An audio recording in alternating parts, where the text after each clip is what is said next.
झपकार रे रात दिन आए राधा सारो विचार रे भव भवना ओ राधा कौन दीना छे हृदय भावे मारिया ने ना भूलती हो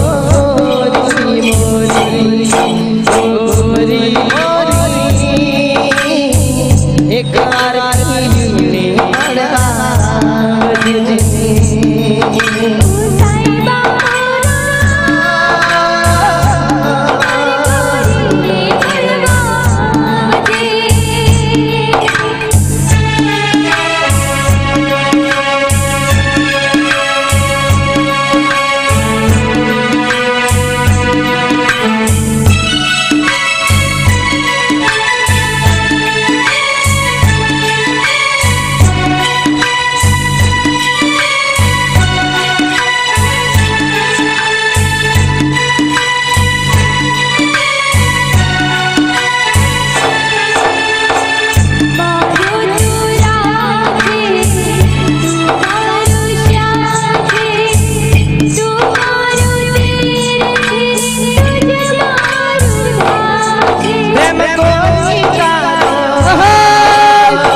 हेलो मित्रों एक बार पीयू ने मळवा आवजे एनु टाइटल सॉन्ग ए हीरो ने हीरोइन पासे आपणे बहु सरस रीते जोयुं पण मित्रों तमने एक बेन हता हमणा મને વાત કરતા તો મારું ધ્યાન ત્યાં ગયું કે વિક્રમ ઠાકોરની પાસે માઈક છે ગાય છે પણ મમતા પાસે માઈક નથી આનો અવાજ ક્યાંથી આવે છે मित्रों आज पिक्चर नी मजा है પિક્ચરની અંદર આગળ કામ કરવા વાળા જે હીરો હિરોઈન પડદા પાછળના દેખાતા નથી, એમાં સ્વર આપ્યો તો અમારા શિલ્પા ઠાકોરે.